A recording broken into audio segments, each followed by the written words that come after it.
Buenos días, Naim y Wendy.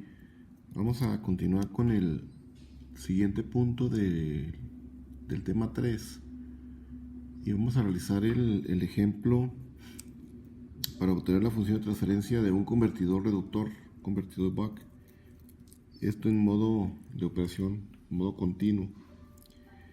Entonces, en las notas que ustedes ya tienen actualizadas en el Dropbox, ahí tienen ustedes este material y básicamente vamos a revisar el modelo para el convertidor reductor. Solamente ahí en su gráfica ustedes pueden ver que está agregado una resistencia adicional al capacitor. Esta resistencia pues representa la resistencia equivalente serie en el capacitor, o la que conocemos también como ESR. Entonces, a partir de esta configuración vemos que tenemos dos resistencias parásitas incluidas en el circuito, tanto RL para el inductor y la RE para el capacitor. Entonces definimos las variables de estado para este circuito a partir de las definiciones de las variables con X1 y X2. X1 pues ya sabemos que la podemos asignar para corriente o para voltaje. En este caso X1 representa la variable de estado para la corriente en el inductor, y la X2 representa la variable de espacio de estado del voltaje a través del capacitor de salida. Entonces aquí están definidos la corriente X1 y el voltaje X2.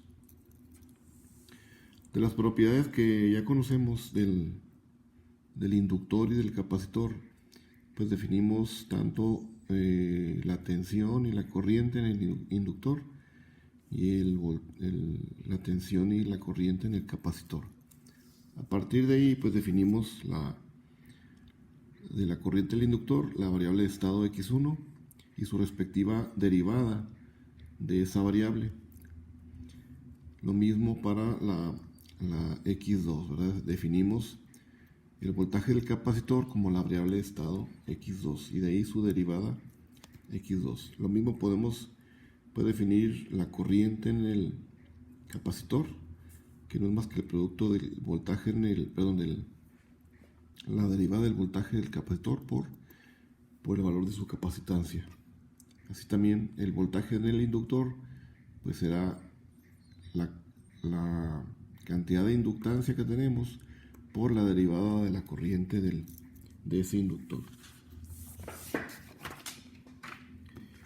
Realizamos el análisis de estados. Primeramente, para el estado de encendido, cerramos el switch y el circuito equivalente que resulta es el que se muestra en esta gráfica. Se establecen dos ecuaciones, básicamente. Una ecuación que deriva de la red de los voltajes a través de la ley de Kirchhoff de voltajes. Entonces tenemos la ecuación número 1. La segunda ecuación proviene del nodo de salida, donde llega la corriente que alimenta el inductor, la X1, y se deriva en dos corrientes, una a través de la carga y la otra a través del capacitor. Entonces ya tenemos definida la corriente en el capacitor, que es este valor de C por la derivada del voltaje, ¿verdad? O la derivada de la variable X2. Y la corriente de salida pues es la diferencia de la corriente del inductor menos la corriente que se queda en el capacitor. Entonces aquí tenemos la corriente de salida, que es para nosotros la I0. Entonces se establecen dos ecuaciones, se manipulan esas dos ecuaciones, la ecuación 1 resultando en una tercera ecuación, y lo mismo de la ecuación 2 derivamos una cuarta ecuación. Entonces tenemos ahí un conjunto de 4 ecuaciones que ustedes van a ir resolviendo, ir interpretando, de tal forma que de la ecuación número 4 podemos despejar la variable de estado X2 con su derivada para que nos resulte en una quinta ecuación. Entonces aquí ya tenemos los dos términos que representan las variables de estado x1 y x2 con sus respectivos coeficientes. Con esto pasamos a resolver también de la ecuación 5 y de la ecuación 3 para obtener una sexta ecuación, donde vamos a obtener la derivada de la variable de estado número 1. Y similarmente pues va a tener dos términos más una variable adicional que corresponde a la entrada al sistema, que es el voltaje de alimentación. Entonces tenemos ya dos ecuaciones, la número 5 y la 6 son las que nos permiten acomodar las expresiones para formar la matriz A1 y la matriz B1. Entonces ahí reacomodamos y formamos de las ecuaciones 5 y 6 las matrices o el conjunto de matrices que nos resultan en las variables de estado x1 y x2, ¿verdad? Aquí tenemos ese vector y aquí el vector de la derivada de esas variables. Y la B1 pues corresponde al vector de las entradas. Entonces ya se define matriz A1 para el estado de encendido del circuito y el vector, la matriz B1. Ahora, para definir también la salida en este estado, pues definimos el voltaje a la salida, que no es más que la corriente por la resistencia de salida. Entonces ya tenemos la definición de la corriente de salida, que es este término, por el valor de la resistencia, dándonos pues aquí la definición en una ecuación de lo que representa la ecuación de la salida. Y esta ecuación representada en matrices pues resulta en un vector renglón definido como C1 multiplicado por el vector de las variables de estado. Entonces esto proviene de la ecuación número 5. Enseguida pasamos al estado de apagado y resulta en un circuito equivalente que se muestra aquí en este circuito.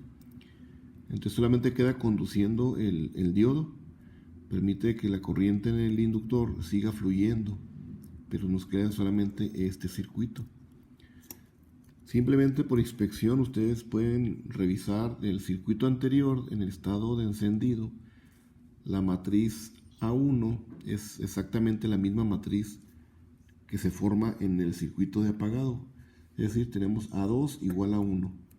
Para este caso en particular, la matriz B2 o el vector que debiera resultar para este circuito es igual a 0, ¿verdad? Porque no existe ahí elementos de la entrada. Y en la salida resulta que también el vector C2 resultará exactamente igual al vector C1 del estado encendido del circuito. Si observan la matriz A1 y A2 que son iguales, podemos ir a la matriz original A1 y puede despreciarse el valor de la resistencia equivalente del capacitor. De tal manera que en la ecuación,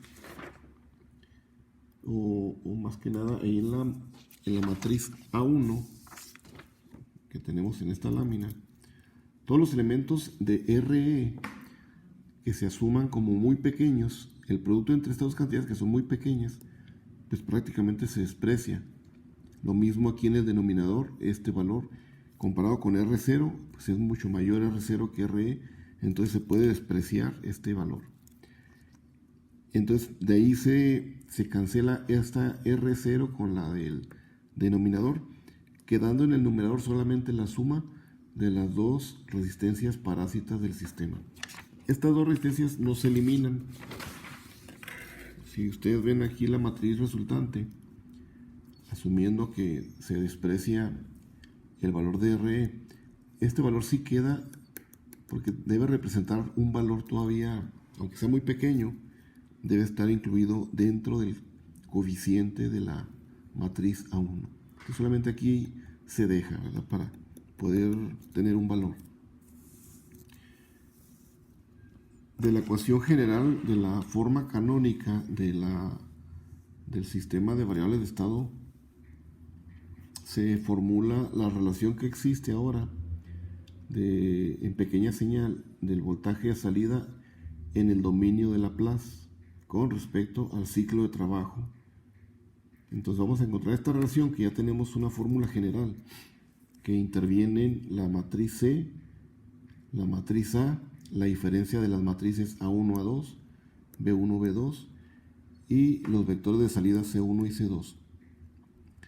Como en el caso de esta fórmula general, la diferencia de matrices A1 y A2, las dos matrices son iguales, pues este término es igual a 0. En el caso de B1 y B2, solamente B2 fue la que se definió como un vector igual a 0. Entonces solamente esta es la que se elimina. Aquí esto no lo tomen en cuenta como que se elimina toda la diferencia. Sí nos queda el vector B1. Y C1 y C2 también son iguales, de tal manera que aquí se elimina también esta diferencia de vectores. Quedándonos como resultado solamente la matriz C, la inversa del operador de Laplace por la matriz unidad menos la matriz A, que multiplica al vector B1 y a la variable de entrada, ¿verdad? Lo que tenemos como el voltaje BD o Bin. De ahí se sustituyen las matrices que ya tenemos definidas anteriormente en los estados de encendido y apagado. Se sustituye, se resuelve la inversa, aquí tenemos que multiplicar por la matriz unidad y el operador de Laplace, quedándonos de esta manera, el resultado de esa inversa, que multiplica el vector y al voltaje de BD. Si se simplifica el vector C, podemos simplificarlo en este vector C1, dándonos C2 igual a C1. Y sabemos que el valor de C pues es promediar los dos estados de encendido con sus respectivas cantidades de vectores. Lo mismo para A y para B.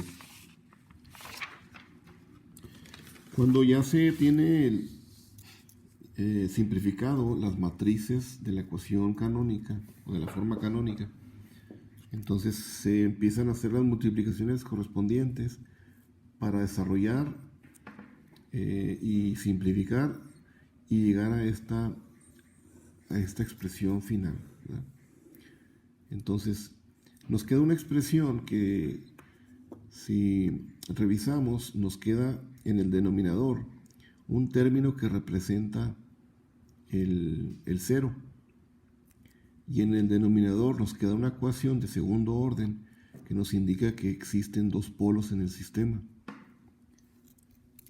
Esto lo podemos trasladar a la fórmula general de un sistema de segundo orden, que está representado por estos parámetros, que es la frecuencia natural. Esta es la frecuencia del 0, que corresponde al 0 que tenemos en el numerador. Entonces ese 0 que son frecuencias en radianes por segundo, está representado por esta relación. Y la variable del amortiguamiento, que representa la sigma, dado por esta expresión. Entonces esto simplemente es la simplificación de la fórmula general de un sistema de segundo orden. Al final de cuentas, lo que debemos obtener es un diagrama de Bode que nos representa la ganancia del sistema contra la frecuencia. Entonces aquí vamos a tener la frecuencia. Esto está dado en radianes por segundo, pero similarmente esto podríamos representarlo también en hertz, en la frecuencia normal. Entonces la respuesta de la ganancia, esto representa un diagrama para la ganancia del sistema, dado en decibeles, y en el eje de las X pues es todo el trayecto de la frecuencia en radianes, ¿verdad? Entonces vamos a tener, aquí no se aprecia correctamente la inclinación o la pendiente en la caída de la ganancia, pero esta pendiente es más pronunciada que lo que tiene la pendiente a partir de la frecuencia del cero. Entonces tenemos básicamente dos pendientes, una que es a menos 40 decibeles por década y la otra es a menos 20 decibeles por década. Si recordamos de los sistemas de control, cuando tenemos el amortiguamiento, este amortiguamiento nos permite definir cómo va a ser aquí el sobreimpulso que tenemos en la respuesta de la ganancia del sistema. Entonces este se puede incrementar o se puede disminuir dependiendo de este valor de sigma. Entonces el valor de sigma puede ser 1, mayor a 1, menor a 1, 0, y eso va a depender de cómo se va a observar la gráfica en la respuesta de la ganancia en el diagrama de Bode. Entonces este sigma pues básicamente es el que indica qué tanto sobreimpulso puede tener el sistema en la frecuencia omega 0. Entonces omega 0 recordemos que es la frecuencia de corte, ¿verdad? De este punto donde se presenta el sobreimpulso.